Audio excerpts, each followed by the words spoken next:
আসসালামু আলাইকুম। Welcome back to 0 to 100 lecture 1 part 2। গত ক্লাসে আমি আপনাদেরকে কথা দিয়েছিলাম যে আপনাদেরকে আমি যে বিষয়টা নিয়ে আলোচনা করব নেক্সট ক্লাসে সেটা হচ্ছে যে ক্লাসিফিকেশন অফ লেটার। তাহলে ক্লাসিফিকেশন অফ লেটার বা লেটারের শ্রেণী বিভাগ বা লেটারের প্রকারভেদ নিয়ে আপনাদের সাথে আমার আজকে আলোচনা করার কথা ছিল। তাহলে আপনাকে যদি কেউ কখনো হঠাৎ করে যদি প্রশ্ন করে what is the classification of letter, তাহলে আপনি কি বলতে পারেন? তাহলে আপনি বাংলা এবং ইংলিশে দুই ভাগে উত্তর দিতে পারেন। তাহলে ইংলিশে আপনি ঠিক এভাবে উত্তর দিতে পারেন যে the English alphabet is mainly divided into two parts, such as vowel and consonant. তাহলে আমরা কি বলতে পারি? তাহলে আমরা বলতে পারি the alphabet, the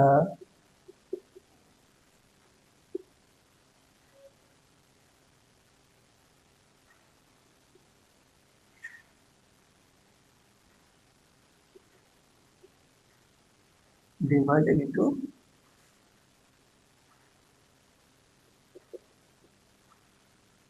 two main classes. তাহলে such as আমরা কি বলতে পারি? such as vowel and consonant. তাহলে ইংরেজি বর্ণমালাকে প্রধানত দুই ভাগে ভাগ করা যায়। কি কি? সেটা হচ্ছে প্রথমত হচ্ছে ভাওয়েল, আরেকটা হচ্ছে কনসোনেন্ট। তাহলে তোমাকে যদি কেউ কখনো ইংলিশে কোশ্চেন করে যে হোয়াট ইজ তোমার ভাওয়েল, তাহলে সেই ক্ষেত্রে তুমি কিভাবে তুমি উত্তর দিতে পারো যে ভাওয়েল জিনিসটা কি? তাহলে ভাওয়েল হচ্ছে কি? তাহলে তুমি এখানে দিতে পারো যে বা বলতে পারো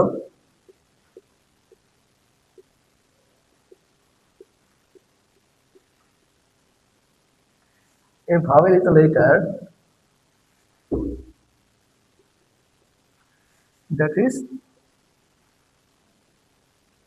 pronounced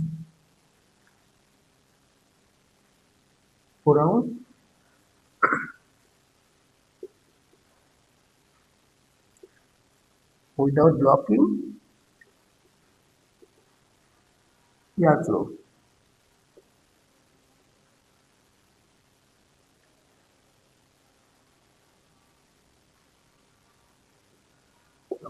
তাহলে তুমি কি বলতে পারো যে a vowel is a letter that is pronounce without blocking airflow, অর্থাৎ যে বর্ণ উচ্চারণের সময় আমাদের বাকযন্ত্র বাধাপ্রাপ্ত হয় না সেই বর্ণটাকে আমরা বলি কি ভাওয়েল। তাহলে যদি তোমাকে কেউ আবার ইংলিশে কোশ্চেন করে যে হোয়াট ইজ কনসোনেন্ট, তাহলে তুমি কি উত্তর দিতে পারো? তাহলে সেই ক্ষেত্রে তুমি উত্তর দিতে পারো ঠিক এভাবে যে a consonant is a letter that is pronounced with blocking airflow, অর্থাৎ যে বর্ণ উচ্চারণ করার সময় আমাদের বাকযন্ত্র বাধাপ্রাপ্ত হয় তখন আমরা তাকে বলি কি কনসোনেন্ট। তাহলে তোমরা এই ভাওয়েল এবং কনসোনেন্ট আরো একটু সহজ সংজ্ঞা দিতে পারো, ঠিক কিভাবে বাংলায় বলতে পারো যে ভাওয়েল কি? তাহলে ভাওয়েল কি বা ভাওয়েল কাকে বলে সেই ক্ষেত্রে তুমি বলতে পারো যে যে বর্ণ উচ্চারণ করার সময় অন্য কোনো বর্ণের সাহায্য নেয় না তাকে বলা হয় ভাওয়েল। আর যে বর্ণ উচ্চারণ করার সময় অন্য বর্ণের সাহায্য ছাড়া উচ্চারণ হতে পারে না তাকে বলা হয় কনসোনেন্ট।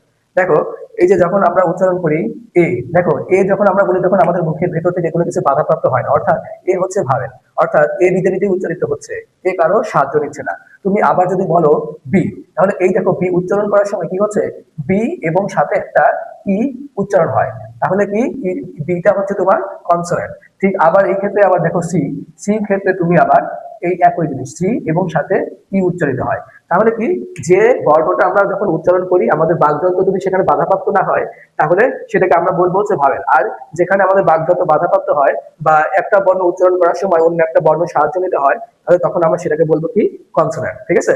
তাহলে ভাওয়েল এবং কনসোনেন্ট এই বিষয়টা আমরা কি এখন মোটামুটি ক্লিয়ার হলাম। তাহলে তোমরা আরেকটা জিনিস খেয়াল করো যে ভাওয়েলকে আবার দুই ভাগে ভাগ করা যায়। ভাওয়েলকে কি করা যায় আবার দুই ভাগে ভাগ করা যায়, ভাগ করা যায়। তাহলে সেটা কি দেখো, হচ্ছে ভাওয়েল আর একটা হচ্ছে সেমি ভাওয়েল। দেখো, ভাওয়েল মানে হচ্ছে তোমার স্বরধ্বনি বা স্বরবর্ণ, আর সেমি ভাওয়েল মানে হচ্ছে অর্ধ স্বরবর্ণ। তাহলে সেমি ভাওয়েল হচ্ছে তোমার ডাব্লিউ এবং ওয়াই, ডাব্লিউ এবং ওয়াই। তাহলে সেমি ভাওয়েল কাকে বলে? দেখো, যে বর্ণ কখনো ভাওয়েল আবার কখনো কনসোনেন্টের কাজ করে তখন আমরা তাকে সেমি ভাওয়েল বলি। তাহলে এটা কখনো ভাওয়েল কখনো কনসোনেন্ট কিভাবে কাজ করে দেখো।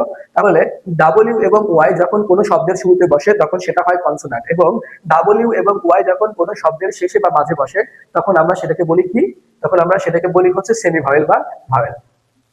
তাহলে তোমাদেরকে যদি এখন আমি প্রশ্ন করি, বলো তো ইংরেজি বর্ণে মোট ভাওয়েল কতটি? অবশ্যই তোমরা বলবে 5টি। দেখো আরেকটা বিষয় আছে, সেটা হচ্ছে স্পেশাল ভাওয়েল।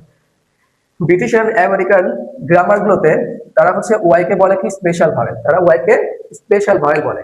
মানে আমি একটা জিনিস ওনাদের বিষয়টা আমি এখনো বুঝতে পারিনি, যে সেটা হচ্ছে যে ওয়াই কে তারা স্পেশাল ভাওয়েল এই জন্য বলে যে ওয়াইটা কখনো তোমার ভাওয়েলের কাজ করে, আবার ওয়াইটা কখনো তোমার কি করে কনসোনেন্টের কাজ করে। ওইখানে তোমাদের মানে আমি যেখানে এটা দেখেছিলাম সেখানে লেখা আছে according to British and American grammar concept, sometimes Y sometime act for Y sometime act for consonant, sometime act for vowel. তাহলে ওয়াই কখনো কখনো ভাওয়েলের কাজ করে, আবার কখনো কখনো কনসোনেন্টের কাজ করে। তাই ওয়াই কে তারা কি বলেছে, ওয়াই কে তারা বলেছে স্পেশাল ভাওয়েল। ঠিক সেম ক্ষেত্রে দেখো ডাব্লিউ এবং ডাব্লিউটাও কিন্তু ঠিক একই ভাবে কিন্তু কখনো ভাওয়েল কখনো কনসোনেন্টের কাজ করে। তুমি দেখো এই যে আমি যদি বলি হচ্ছে তোমার ইয়েস ইয়েস, তারপরে হচ্ছে রাইট, দেখো এখানে কিন্তু তোমার ওয়াই এবং এখানে ডাব্লিউটা কি কি হিসেবে কাজ করেছে, এখানে তোমার হচ্ছে কনসোনেন্ট হিসেবে কাজ করেছে, কনসোনেন্ট হিসেবে কাজ করেছে। আর যখন তুমি বলো যে ট্রাই ট্রাই ক্রাই, দেখো এই যে এই ক্ষেত্রে তোমার ওয়াইটা হচ্ছে তোমার যেহেতু শব্দের হচ্ছে শেষে বসেছে, তাই এটা হচ্ছে তোমার কি, এটা হচ্ছে তোমার ভাওয়েলের কাজ করেছে। তাহলে এটা করেছে তোমার ভাওয়েলের কাজ করেছে, এটা কনসোনেন্টের কাজ করেছে, সরি এটা ভাওয়েলের কাজ করেছে। তাহলে দেখো আহ এইটা হচ্ছে তোমার এইটাও হচ্ছে ওয়াই, এটা ওয়াই, এটা শব্দের শুরুতে বসার কারণে এটা হয়ে গেছে তোমার কনসোন্যান্ট, এটা হয়ে গেছে কনসোন্যান্ট। আর এই ওয়াইটা শব্দের শেষে বসার কারণে এটা হয়ে গেছে ভাওয়েল। বুঝতে পেরেছো? তাহলে এটা হচ্ছে তোমার আমার আজকের এই ক্লাসে হচ্ছে ভাওয়েল এবং কনসোন্যান্টের ক্লাসে, অর্থাৎ বা এই যে ক্লাসিফিকেশন অফ লেটারের ক্লাসের আজকে হচ্ছে মানে বেসিক আলোচনা। তো এর মধ্যে যদি তোমাদের কারো কোনো প্রশ্ন থাকে তোমরা অবশ্যই আমাকে বলতে পারো, কারণ প্রশ্ন না করলে আসলে অনেক কিছু শেখা যায় না। সেটা শিক্ষক হোক বা ছাত্রছাত্রী হোক, এটা মানে প্রশ্ন করার মাধ্যমে নতুন কিছু আসলে আমরা শিখতে পারি। তো অবশ্যই তোমাদের মধ্যে যদি কোনো প্রশ্ন থেকে থাকে তোমরা অবশ্যই আমাকে জানাবে যে স্যার আমি এখানে ভালোভাবে বুঝতে পারিনি, বা এটা যদি আপনি একটু ভালোভাবে একটু আলোচনা করতেন তাহলে আমাদের ক্ষেত্রে ভালো হতো। তাহলে আমি সেই বিষয়টা নিয়ে আরো নতুন করে আমি একটা ভিডিও তৈরি করবো আমি ভাবছি। তো আজকের মতো আমি আমার ক্লাসটাকে এখানে শেষ করতে চাচ্ছি, কারণ দীর্ঘক্ষণ ক্লাস নিলে হয়তো তোমাদের মনোযোগ থাকবে না। তো আজকের মতো আমি এখানে ক্লাসটা শেষ করছি। খোদা হাফেজ। আশা করি তোমরা সবাই ভালো থাকবে। আর আমার ক্লাসটা যদি তোমাদের বুঝতে কোনো সমস্যা হয় অবশ্যই কমেন্টের মাধ্যমে আমাকে জানাবে। ধন্যবাদ।